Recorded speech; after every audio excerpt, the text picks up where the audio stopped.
Hi, welcome to the Men Talking to Men podcast. It's a podcast that does exactly what it says on the tin, which is talking to men and their day-to-day experiences of life. So if you enjoy the podcast and you like it, then please do send us a review, and 5 stars are nice. We do like a 5-star review on your podcasting platform, or any comments or feedback. Or if you've got any suggestions for guests, then we'll really be happy to hear them. Or it could even be yourselves. We are open to everyone to sharing their experiences about what's going on for men and talking to other men about that. So please drop us a line and we look forward to hear from you. Thank you for listening. We hope you enjoy the show. Hello. Sorry for How are you? Slight delay. It was just trying to sort out tech as usual. Bart, welcome to Gary. Gary, welcome to Bart. Hi Bart, how you doing? Hi there. Gary's running around in the yoga, trying to de-stress everyone. Yeah, it's very stressful trying to de-stress everyone. It's Yeah. like, they give it all to me. I'm just like, please, no, I don't want that. No, stay over there. No, it's okay. Find myself a nice chilled out space all the time. You look chilled out. It's the long hair. Yeah. It's showing. Is that or the copious amount of weed I smoke all the time? It must be that. But we kindly invited you to come along because what you shared about regarding the gender situation, about what I shared about Men Talking to Men, the podcast, and Gary and I resonated with what you were saying there, and we found that very interesting.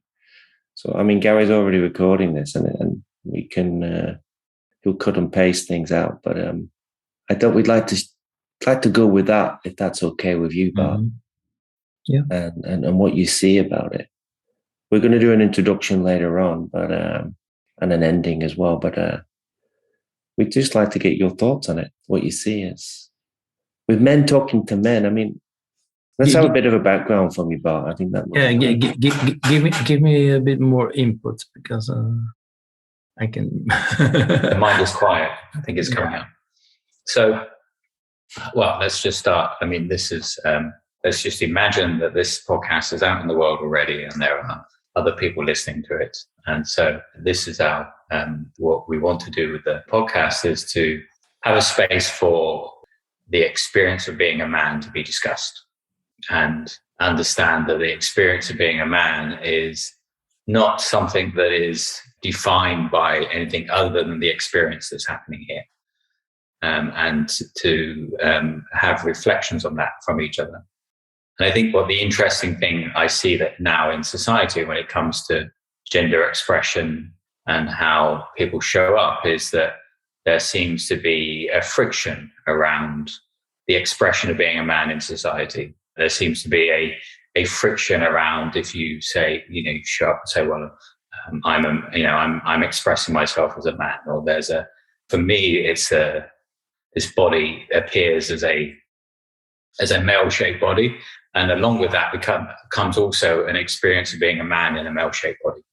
And I think, we're always trying to walk this kind of tightrope of language when we talk about this, because, sometimes we tip one way and we tip another way, and we're trying to walk this tightrope. And so we're not discounting any other kind of way of showing up in the world, because how you show up in the world is how you show up in the world. And your experience of how you show up in the world is the experience that's happening there. And, that experience is true, and I can't climb inside that experience and feel it or express it or understand it in any way. But the experience here, there's an experience of being a man within a male-shaped body, and there's an experience tied with that. So we just wanted to try to expand on that and talk about that. Mm-hmm. How does that kind of express itself, and how do we navigate this social kind of minefield that we've got at the moment as society, quite rightly, finds new ways of expressing itself, and individuals find new ways of being in the world. But also for me, realizing that there is a kind of a constant truth in the way that some experiences show up as well. Does that make any sense? Mm-hmm, mm-hmm. Well, as I said to Richard earlier on, to me, there's the identification. I don't identify as a man or anything else for that matter. Obviously, this body is we can type that as male, but in relationship with other people, because it's always in comparison to the male identification exists only compared to a female or to a non-male label. And to me, it doesn't make sense. Because in my experience, in my direct experience, there's no such thing as a male experience. There's just experiencing going on. And on top of that, I label that experience as maybe a male type of thing or a female type of thing or whatever. But taking a step back, it's only experiencing that is going on. If that makes sense. No, it makes complete 100% sense. Yeah. If we take a broader step into society, it seems to me that the identification or the personal identification that is going on, that has to be defended, whether it's a female or a male or a type of race or a type of role that you're playing or a parent-child relationship, whatever role that you're identifying with, or whatever concept you're identifying with, is giving rise to misunderstanding. It's giving rise to friction. So for me personally, I tend to steer away from that. I tend to steer back to this, what is going on right here, right now. Cool, great. So we'll just stop the podcast then. No, and the thing, Gary, is that I see the clients who come in and they say, well, I'm high sensitive, or I'm a type 5, or I'm whatever. I'm defined by my Enneagram. Yeah, and then I've been traumatized, and I've this, and I always have them sit down and try to find the 5 in them, or the male in them, or the indirect experience, and they never can. No, I mean, I agree. So the thing is that we run with concepts, and we run with ideas, and we run with ideas that are prevalent in society, and we grow up embracing those ideas because we don't know. We haven't learned to not conceptualize things. Yeah, I wouldn't disagree with anything that you're saying, and especially the fact that we define ourselves in relationship to the other. And in some way, the difficulty is, I think, for people that may not get what we're trying to point towards or talk about, it's very difficult for them to say, well, hold on a second, how do you not identify yourself as a man when quite clearly that the appearance of you is looking, in a shape and an expression of it expresses itself as a man. And this, I think, goes beyond what I see in society. It goes beyond this kind of very surface level of gender expression that we have. It's like, oh, they, them, he, she.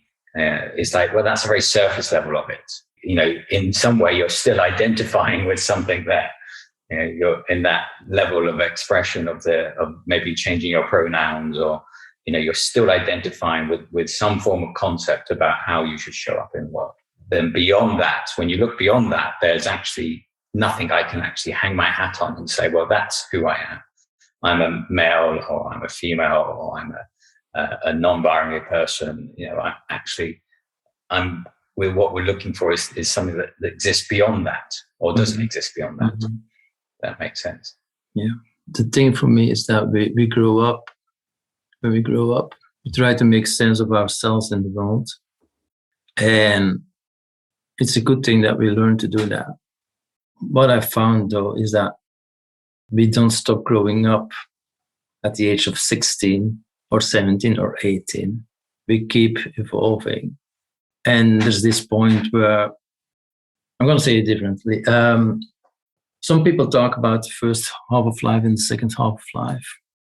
And the first half of life is building that identity, that ego structure, that I can be me amongst the 7 billion others, and I'm valuable, and I'm worthy, and I have something to add to this world.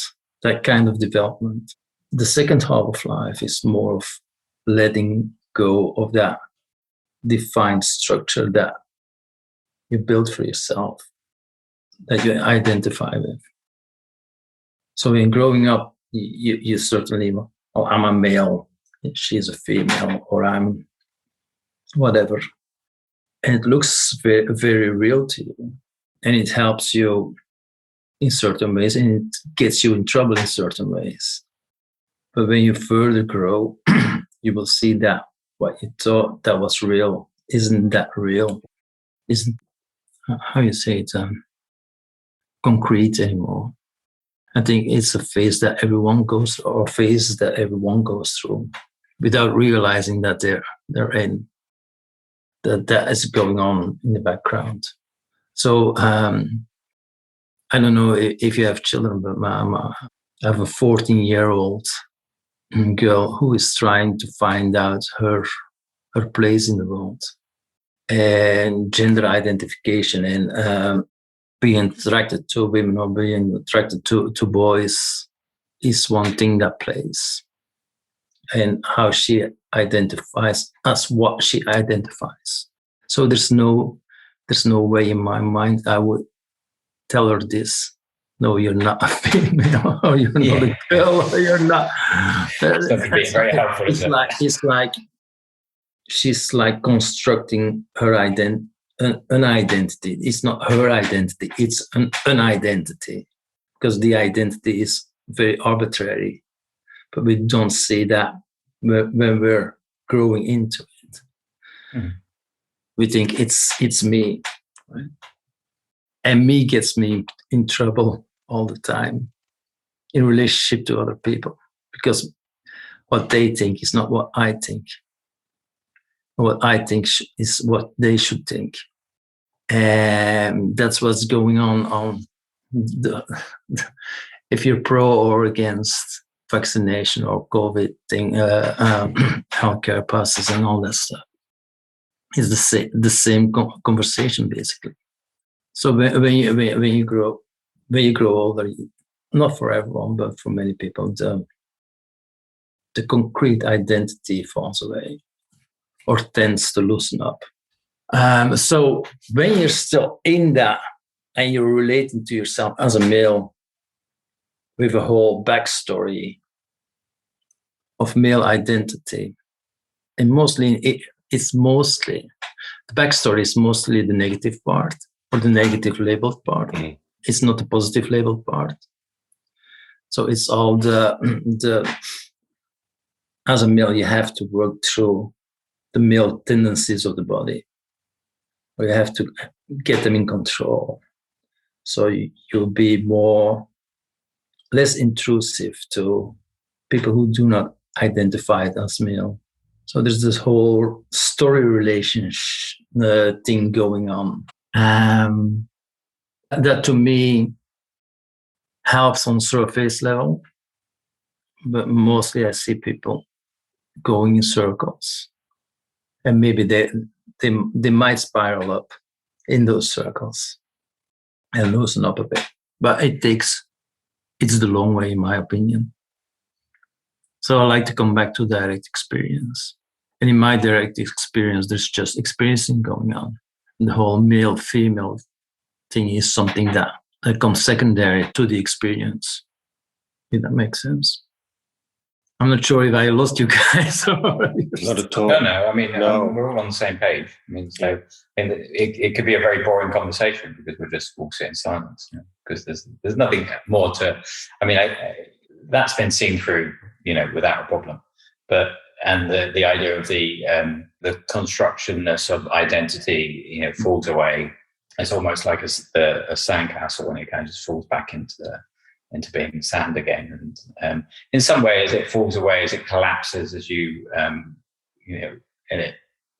I agree that within the journey, in the story of time, that there is this apparent kind of moving through constructing this sandcastle of identity. You build it, you put flags on it, you put your little battlements on it so you can protect aspects of itself. You put stuff behind.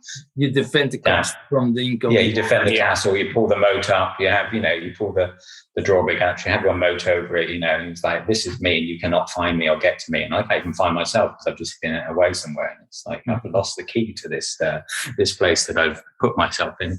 And then suddenly that's seen through as for what it is. It's just, it's a construct. It's not even there. And then that falls away. And there's also sometimes similar to a ghost limb that you have when you lose an arm. You get this, if you have a limb removed, you have this ghost limb that stays around for a while. That's still there. And, it's like and you feel that you're picking stuff up, and it's like, well, but there's no arm there anymore. And it's similar to that, is that there's a falling away of our identity. There's a falling away of the castle, but there's kind of this ghost kind of stays around a little bit. And I don't think that completely goes. I think there's always that kind of because it has to. I mean, your name. Yeah, exactly. It has to, because how would you operate? How would you operate in the world if you didn't have that ghost of you still there? Constrained by language, but the way is that it's try to make it as transparent as possible. Yeah, it's a good point. The thing is, when we cling to our identity, assuming if that falls away, the identity, we're completely lost. We'll be stuck on the sofa. Yeah. We'll not add something, because it's the identity that adds. It's the fuel that gets things done. It's the doing, isn't it? It's the doing. People like to say they're doing something, so that identifies them as being that form of some form, man or woman. What we're highlighting here is that, as you said, as that graduation of, as we get older, etc., it seems to mellow out, and we start to being who we can be. Where we were being who we would be when we were little, and we were having fun with that. And as you say, as we got older, it kind of interferes, and then we start to create this ego of, oh, this is who my identity is, this is who I am, and this is how I should be, this is who I can be, and everything starts to blow up from there. And Gary, and your explanation is fantastic. Just comes with different angles for people to listen to. And the interesting thing is that at one stage we get that we have to work on ourselves, or that we have to transcend our traumas or whatever, or heal our traumas and stuff like that. And then we have the ego identification that is like, I call it always a cramping of energy. And the cramping says to itself, I need to let go. The thing is that the cramping cannot do anything, but the cramping cannot do this. And that's why so many people try for so long to work through lots of stuff, but it's still that same cramping. Because people don't identify it as being cramping. No. It's not. You're basically very rudimentary, open space when you're born, and you build that identity that goes like this. That the open space becomes narrow, and your world's not only on a psychological level, internal level, but also your world becomes narrow around the things that you do. You go to work, you do those little patterns. We're like pattern animals that do the same thing very often. And there's that cramping. And anything outside of that is like, it might be tempting, it might be mostly scary.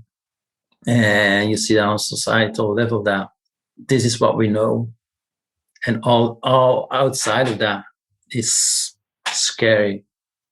So we have that cramping, I call it that now, and that it has to relax, or it will relax. But the thing is, from inside that cramp, trying to get to a relaxed place is futile, because the cramp can only do this.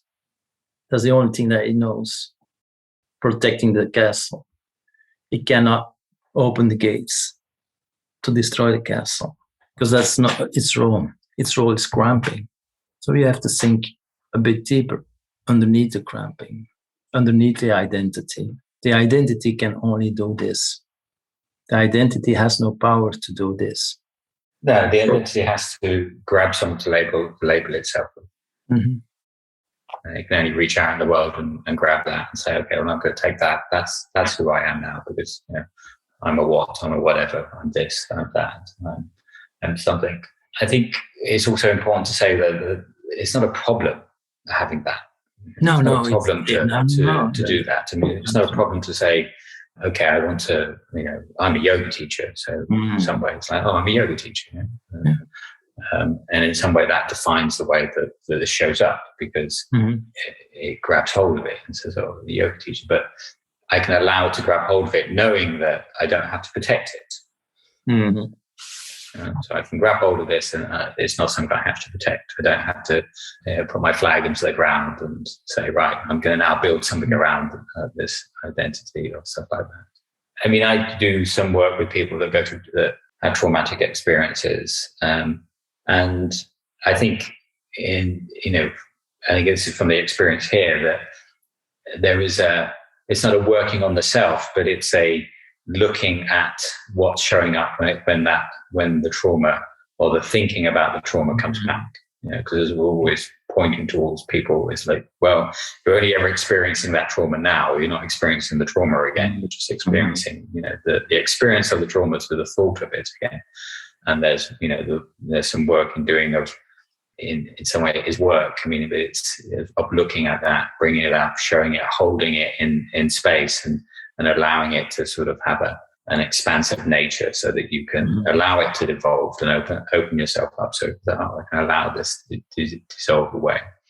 And I think that's true for any kind of thing that we're holding on to with that cramping, any kind of identity or belief, or even this, who I want to be. I'm going to be a man. So, that means that it means X. I'm a real man. What does that mean? What does it mean to be a real man? But the ironic thing is that for the experience here is that as that's fallen away, as everything's been lost, the showing up of this in relationship to others, people would say, oh, Gary shows up as a fully embodied man. So the irony is that as you release that need to identify with it, the expression of it may seem to be like, oh, well, actually, you're inhabiting that expression of it even more, and you're inhabiting the embodiment of what maleness is even more than you were before. Because no longer it's like, well, I don't. It's just how it's showing up, and I'm allowing it to show up in a way that it inhabits it fully.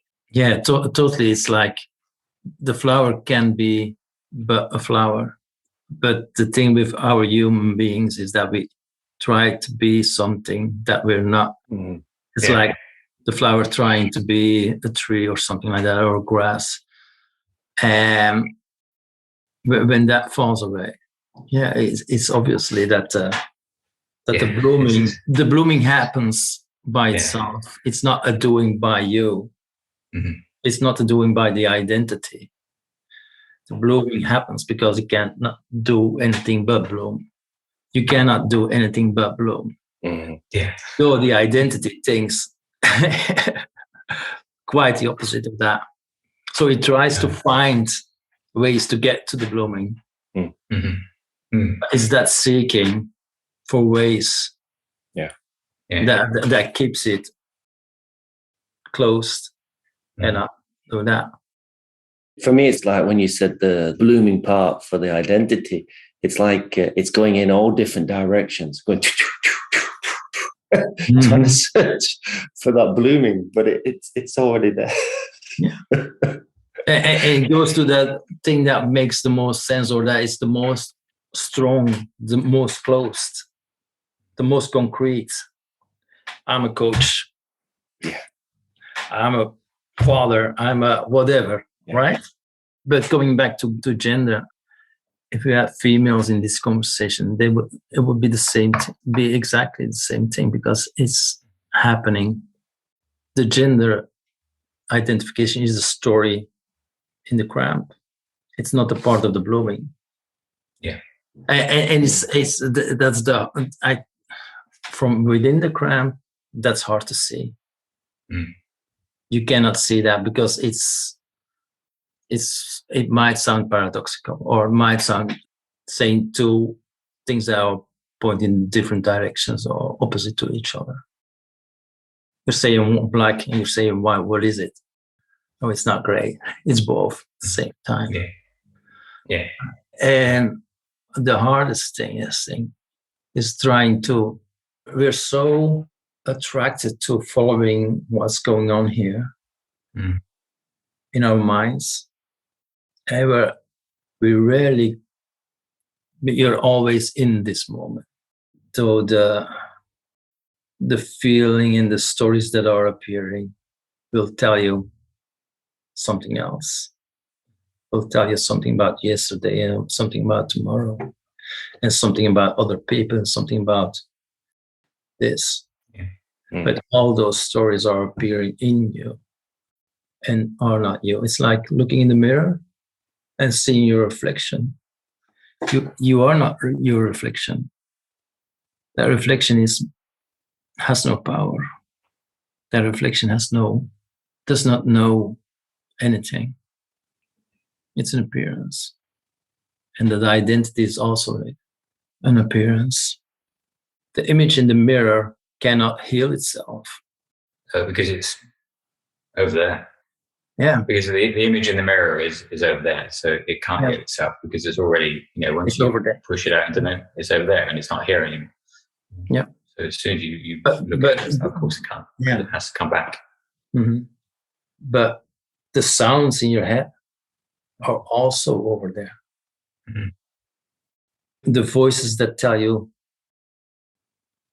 you're not good enough, or you should do that, or you should, are also in the mirror. Yeah, because it makes it easier, doesn't it? In some ways, it's like, if I put it over there, I don't need to deal with it.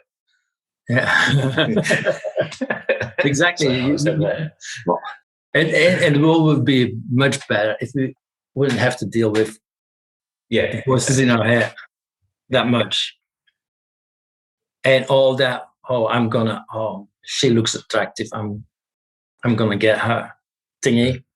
That are all the negative thingies that are labeled or are caused by men tend to fall away. We would not be so working our own shit out onto other people.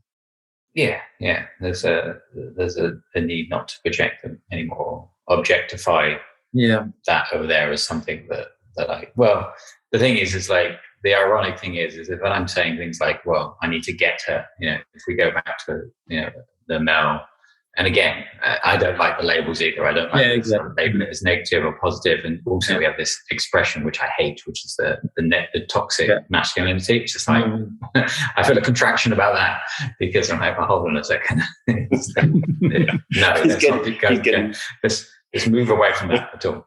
But there is that like, I want to grab it, but you're already it. So, you don't need anything. You don't even need to go get that thing because it's already you. It's already happening here. It's not over there. It's this belief that it's over there that's the problem. It's the belief that there's something there that I can get and bring inside myself, which is, there are no distances to cross. There's no gaps. So I don't have to grab anything to bring it over here. I don't have to chase anything to go get it, to feel whatever is here. It's like, it's almost as there's a, in the construction of the identity is that we lose something here and we then are like, I have to take that to feel it. Or I have to take that to feel it. I have to take this. And then it's like, well, it's a bottomless pit. And I can put the whole world in here and it's never going to feel it. Yeah. It's never going to fill it. It's never going to complete it, because it's already complete. So once that's seen, then I understand the kind of the wanting to go and grab stuff and bring it back falls away. And that maleness that we talk about, which is labeled as negative, kind of falls away. There's no need to go. But attraction still happens and relationships still happen and love still happens and all that goes on still. And now it goes on in a way which is fully expressed and fully inhabited and embodied and enjoyed. And and the dance is really is danced and lived out in a way which is more, just more fulfilling than it was before. And that's the beauty of it, I think. Yeah, it's. I'm using the word. It's even recognizing, but I mean that's kind of. As you say, that realization, that feeling, as you say, that everything's inside you. You don't need to go outside. You don't need to create that identity. You're already who you are. That's it. You're being it now. And once people start to realize that and start to see that for themselves, it makes a big difference for them and for other people. And that labeling, as you've all been saying, it's a powerful thing that people want to label themselves with all the time. It really puts people into a lot of mess. Mm-hmm. Puts them into so many problems. Yeah, well, it does. Yeah. Because you have to end up defending it. You have to stand by it. I've got to justify why I'm doing this. No, you just, that's it. You've done it. That's it. Move on. So what? Yeah, it's. I can get why people. Well, I can get why people will be hesitant to that talk, because that gets you off the hook to do whatever you can do. Act out the male toxicity, for instance, that kind of thinking. I think that might be the fear from people who might be listening to this conversation. But I think that's not what you're saying. You did it in, the thing is, in just simple relationships, even raising children, it's often goes to pointing fingers. And it starts with, you should clean up your room. And then the child internalize that. They see blame coming from their parents because they didn't clean up their room. They start to internalize that as, I'm not good enough. They're not good enough. That me against them. I'm not sure we can get outside of that, or we can get beyond of that, but we can transcend it. We can learn our children and our sons to become more emotionally mature. So there's a difference, and what I'm really talking about is responsibility for what shows up in you, even though it's not you doing the showing up of those things. Emotions show up. Yeah. So anger might show up. Yeah. But taking responsibility for that anger instead of blaming the world gives it, rather stops fueling that anger. Letting alone the anger, it will rise up and will go down. It will fade out very quickly. But by blaming, and that's taking responsibility, making not adding any story to the anger, why you're feeling the anger. Why you're feeling the anger is because she did that or he didn't do that. And then you act out your anger to them. If you're not taking responsibility for letting the anger just being the anger, if that makes sense. So we can raise our kids, helping becoming more emotionally mature, which you see now is the whole in society, the whole spinning of the woke culture and blaming male toxicity is an expression of emotional immaturity on all sides of the conversation. It's their fault, and I should be guilty, and I should be pointed fingers because my ancestors did something that I don't agree with, that I would never do. But I should take the guilt of all my ancestors. That doesn't make sense. It's, to me, it's adding personal baggage, personal story, and an identity. I'm a male, and I have to be blamed for. I happen to be a white middle-aged male. Well, there's three of them on this podcast. Yeah, exactly. I can imagine the Guardian readers right now. three white males get together and say there's no such thing as identity, so you might as well just give it all up. Yeah. But, we have to take all the guilt for all the wrongdoings. Mm. Yeah. And everything that goes wrong in the world is to be blamed to you and to you and to me, to us three, right? So that doesn't help. The only thing that we can be responsible for is what shows up in this. Yeah. So I agree with that. So and I think it's important to add the and on there. Yeah. So, before we get cancelled, is that yes, 100%, because that is a truth that everybody can sit down and agree with. We can get everybody in a room, no matter on the sides of it, and just say the sins of the father aren't passed on to the child. I mean, that's a universal kind of truism that we can all get behind. It's like, I am not responsible for my ancestors' behavior, because it's just, we had that in history, we had that in society, we had that in the Middle Ages where that happened, and it didn't do us much well there. So, and we should all be able to agree that we can transcend that. But it is different, and it's difficult for people to do. You see it. I mean, we see that in the conflicts of the world, not just the gender conflicts. We see it in all conflicts. It's like, well, your tribe has been doing this for years, so now we have to retaliate, in the kind of the honor shame systems. And as the point you point out is, I am responsible, which means I have the ability to respond. That's what responsibility is. It's not, so I am responsible. So I am responsible here for how this shows up. And thus, I am responsible for taking care of what's happened in the world with my ancestors and the society and how it's got to that point. And then saying, well, I'm responsible for that in terms of, like, I have the ability to respond, not that I have to carry that weight and I have to put it on myself and feel a sense of shame here for it, because that's not happening here. And I don't think it's useful for anybody for that to happen.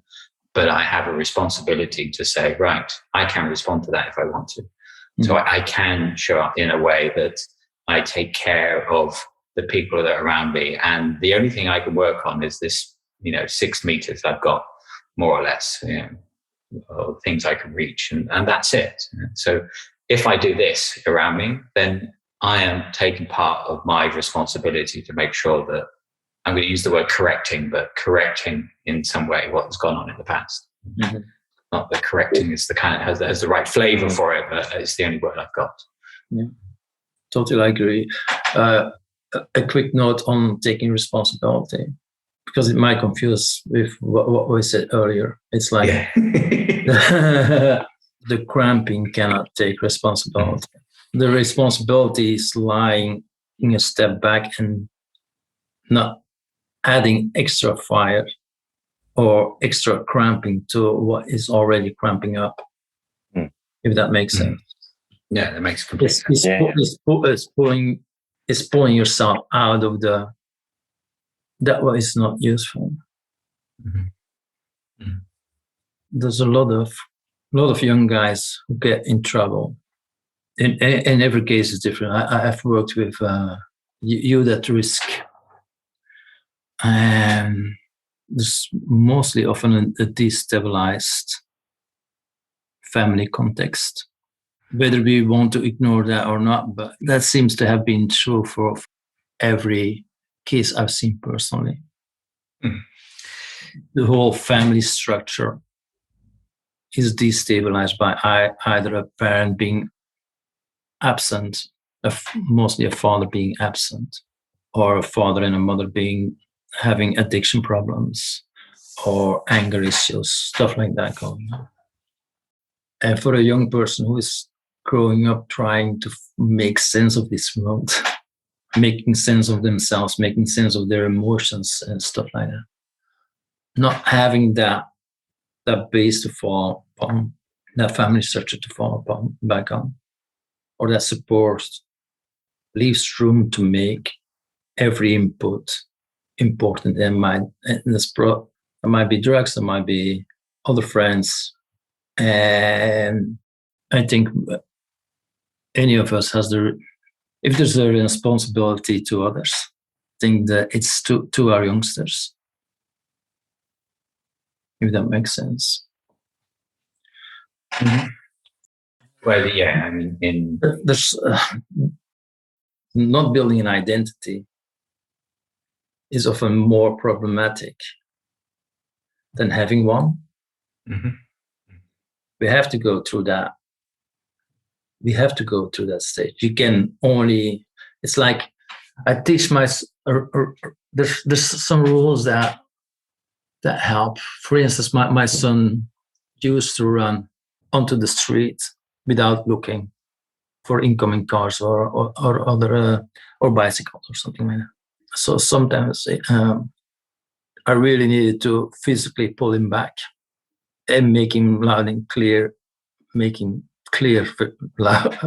loud and angrily.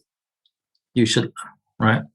So we have to build in rules before we can transcend the rules. We have to learn rules before we can transcend them. Mm-hmm. And I'm not sure where I was going with that. Anyway. No, I mean, I know what you're saying in terms of the responsibility as a parent and a family unit. And, yeah. I mean, the psychology of the family and well, everything is defined by our parents and our relationship to our parent or even lack of them. Yeah, and that is something that is accepted within psychology, is that the family unit is the basis for everything. And in fact, your relationship with your parent is how you define your relationship with anyone. Or, you know, so I mean, here there was a lack of a male parent from the age of 9. So that kind of defined my relationship with all men. And I tended to have a behavior where I was like, oh, right, you could be my father, or you could be my father, and picking any of the poor role models, you know, because when you haven't got a role model that you need to live up to, then you invent one in your head. And then you invent this role model of like, oh, what I think a perfect father would look like, and constantly being disappointed by human beings. You know, I think it's also important to say that we're fallible as well, is that, you know, we can talk a very nice story about let's just let our anger be here and not project it onto the world. And it's not that person's thought. The reality of that experience is completely different.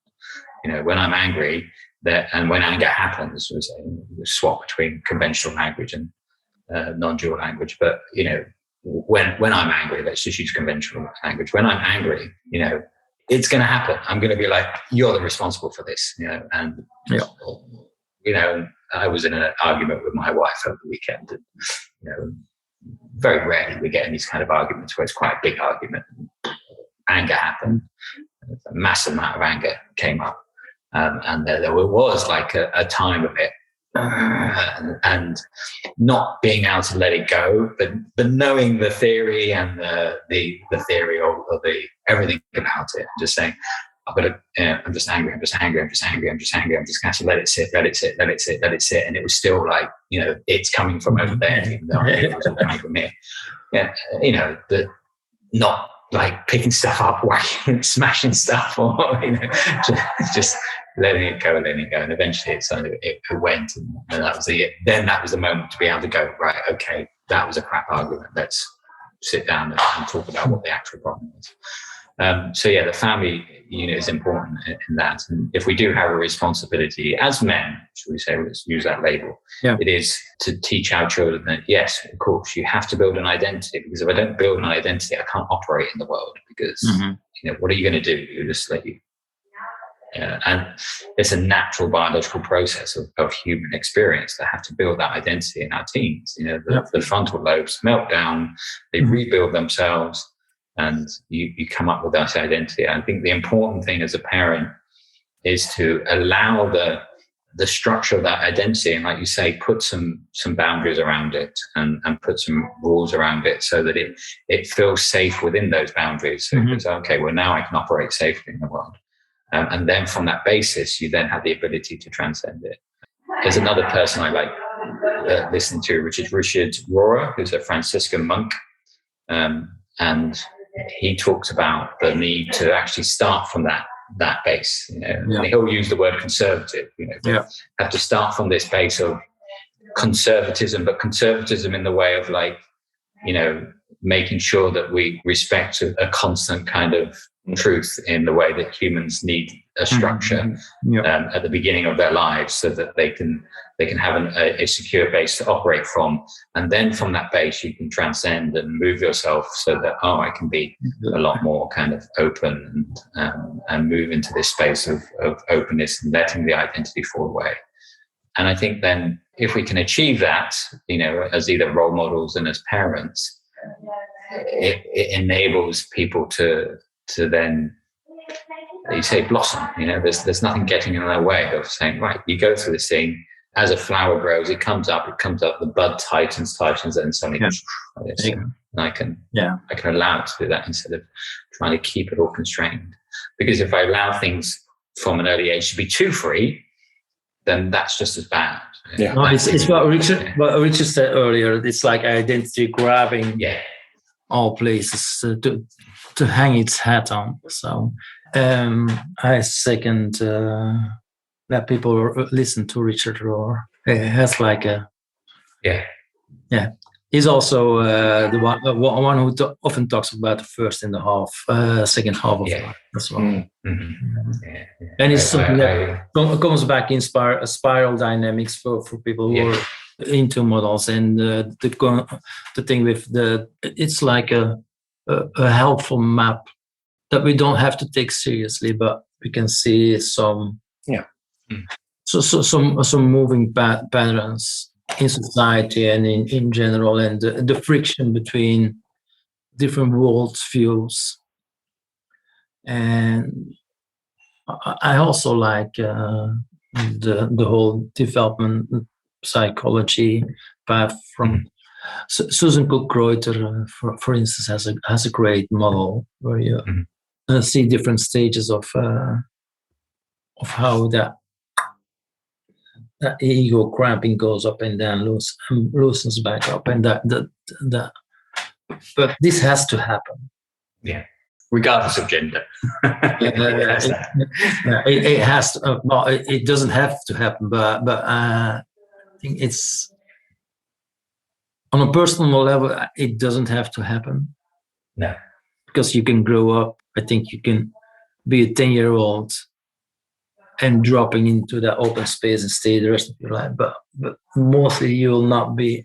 The downside, the upside is that you have like a very personal, great experience, like personal, that isn't personal, but words doesn't help, language doesn't help, but explaining that, but you will rarely be a part of society, working in the world and finding a role. So it's the way we're dropped into a society, and we have to find our way. But it's consciousness that clings to this body that is growing up, and that wants to find a way to survive. I think it's biology.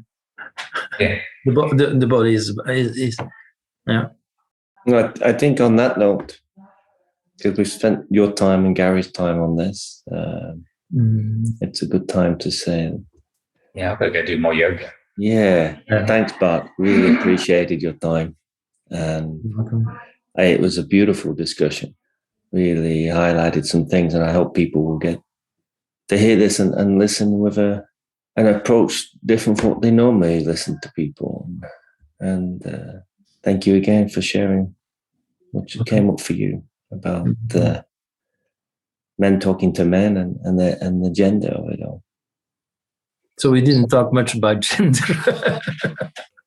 But I think that was the point, wasn't it? That was the point. The thing is, you asked me, I almost instantly said I cannot relate to a gender identity, to a male identity. I have no clue what that. Obviously, this body is male, but what a male identity is, or what a female identity is, I have no fucking clue. None of us have. Exactly. I think just before we close up, I think that's exactly the point. Is that I mean, what is that? It's like it's what you tell me it is. Okay, cool. It's like what you tell me it is, but here it's just experience happening, and experience happens. Yeah, the manifestation of that in society and how society structures itself along these certain lines and stuff like that. Okay, that's always happening. But here it's just like, I don't know what that is. So why even bother trying? Just allow it to do what it wants to do. And in that allowance, they say there will be a blossoming, and you'll fully inhabit whatever it is without the weight of shame and guilt being sort of dragging it down. And it's much better that way. And I don't have to then constrain myself by, I have to be this, I have to be that, or I can't allow myself, it's just, you just got a full expression of it then. And the full expression comes with everything. And it's much more, it's like being on the fairground ride. There are times when it's scary as hell, and there's times when it's, peaceful and serene. And all of it is just excitement and joy. And that's just how it is. Beautiful. Good. Yeah. Good. So thanks for listening, people. And we hope to catch you on the next episode. Then bye-bye. Bye-bye. Come on.